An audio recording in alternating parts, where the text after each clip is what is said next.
मैं घनश्याम अंजानी। आज हम बात करेंगे वर्टिगो के बारे में। वर्टिगो किस वजह से होती है?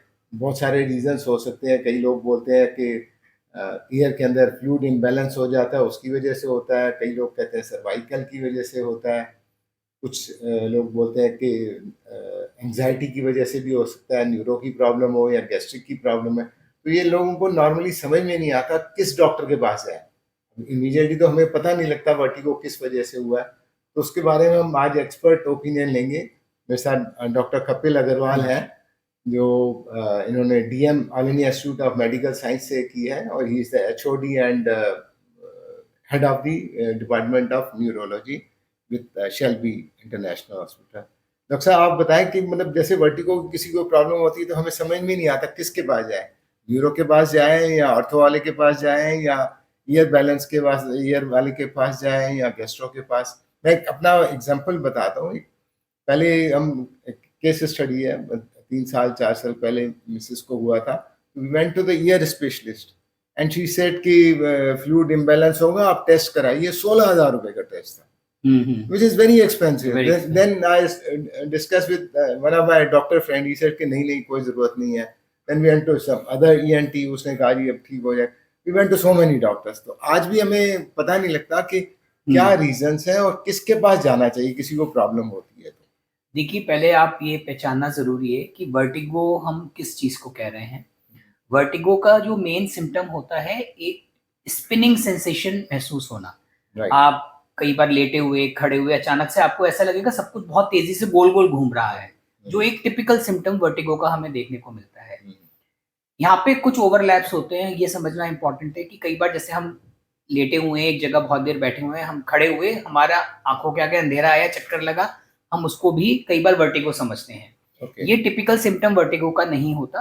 वर्टिगो टिपिकली उसी चीज को कहा जाता है कि एकदम से बहुत तेज घूमने वाली सेंसेशन हो, तो इसको वर्टिगो कहा जाता है।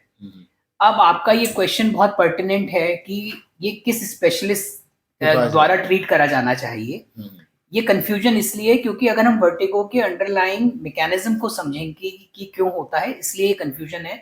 मैं एक ब्रीफली उसको समझाना चाहूंगा कि हमारा हेड जो है वो बैलेंस सेंसिंग करता है हमारी बॉडी के लिए जी। तो हेड हमारी पोजीशन को सेंस करके बॉडी को करेक्टिव कमांड्स भेजता है कि हमारी बॉडी और हेड की बैलेंसिंग रहे और हम चलने में, उठने में, बैठने में, वेरियस पोजीशन में हम इम्बैलेंस ना हो। राइट। तो ये जो बैलेंस सेंसिंग होती है, इसका जो एपरेटस है हमारी बॉडी में, इसमें ये इनिशिएशन होता है जो हमारा इनर ईयर का पोर्शन है, जो बेसिकली एक न्यूरल ऑर्गन है। तो उसमें कुछ कैल्शियम क्रिस्टल्स होते हैं जो कि हेयर सेल्स के ऊपर सिचुएटेड होते हैं। वो कैल्शियम क्रिस्टल्स, ओटोलिथ्स उनको बोला जाता है। वो जैसे ही एक डायरेक्शन में हेड टिल्ट करता है, वो हेयर सेल्स मूव करते हैं उसको सेंस करने के लिए। कई बार वो कैल्शियम क्रिस्टल्स डिसलॉज हो जाते हैं अपनी प्लेसेस से, तो वो एकदम से नर्व्स के, ये एपरेटस कनेक्ट होता है हमारे ब्रेन से और हमारी बॉडी और नेक को करेक्टिव कमांड्स देता है मसल्स को अपनी बॉडी को बैलेंस करने के लिए। तो ये मैकेनिज्म होता है इसमें। तो जब ये क्रिस्टल्स डिसलॉज होके एक गलत पोजीशन में आते हैं, तो जब वो मूव करते हैं तो वो गलत कमांड देते हैं, जिस कारण से वर्टिगो बहुत फील होता है लोगों को। ये टिपिकल एक कॉज होता है जिसको कि हम बोलते हैं बिनाइन पोजिशनल पैरोक्सिस्मल वर्टिगो। तो जैसे आप नाम से समझेंगे, बिनाइन मतलब कि ये खतरे की बात वैसे नहीं है कि कोई जानलेवा प्रॉब्लम है। पोजिशनल मीन्स किसी पर्टिकुलर हेड पोजीशन में ये वर्टिगो आ रहा है। पैरोक्सिस्मल मीन्स कि जो सडन आए, और वर्टिगो वी नो कि what is vertigo. So this is a typical cause of बीपीपीवी, हम इसको बोलते हैं, बिनाइन पोजिशनल पैरोक्सिस्मल वर्टिगो। ये टिपिकली, अब यहाँ पे समझने का, इस स्पेशलिस्ट के पास जाएं, ये किस आधार पे आप चेक करेंगे। 2-3 सिम्टम्स हमें ध्यान रखने की जरूरत है।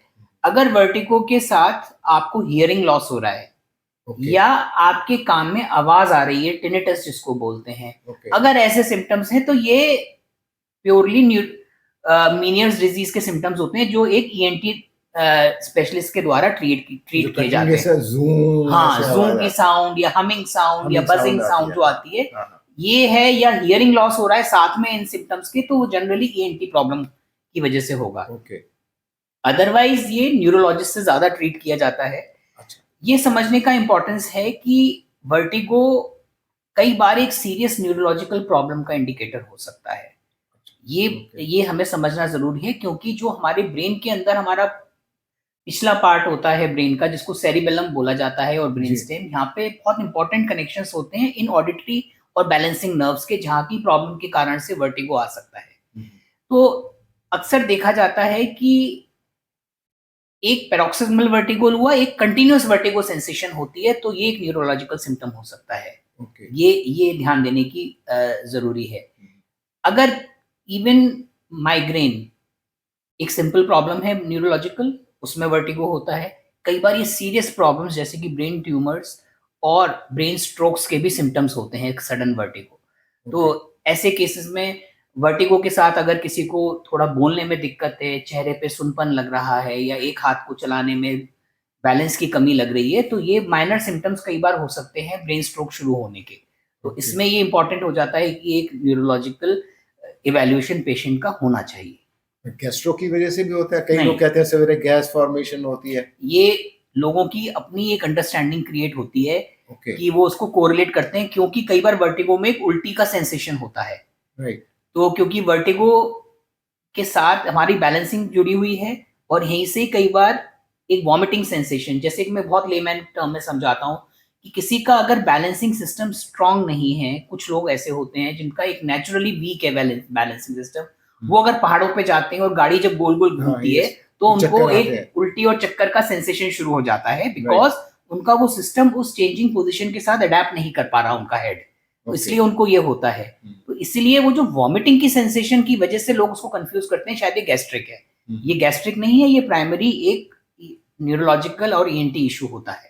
तो जो हिल्स में जाते हैं इसका मतलब उसकी वजह से ही होता है। वो आपका सर्वाइकल की वजह से भी होता है क्या? नहीं, सर्वाइकल की वजह से वर्टिगो एक टोटली मिसनोमर होता है। उसका उससे रिलेशन नहीं है।